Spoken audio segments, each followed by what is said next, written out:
Laulab meile nüüd Loviise Mäesalu.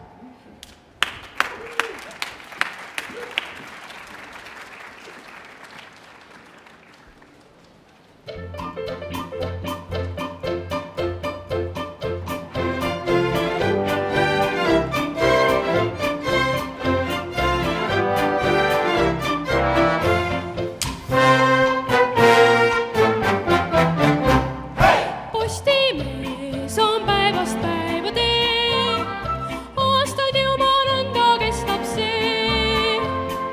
Kas on talv või suvi päikse all, iialgi see töö ei lõppe tal.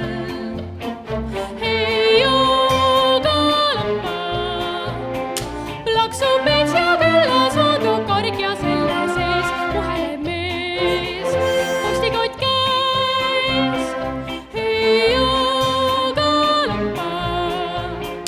Tütar lastelt pinke võidab, postimees igal pool kirju ta toob, arvas oma poolt. Ta noogutab mõistvat, kui rõõmu näeb, sest ta teab, et tema selle tõi, aga vahel ka ümbrik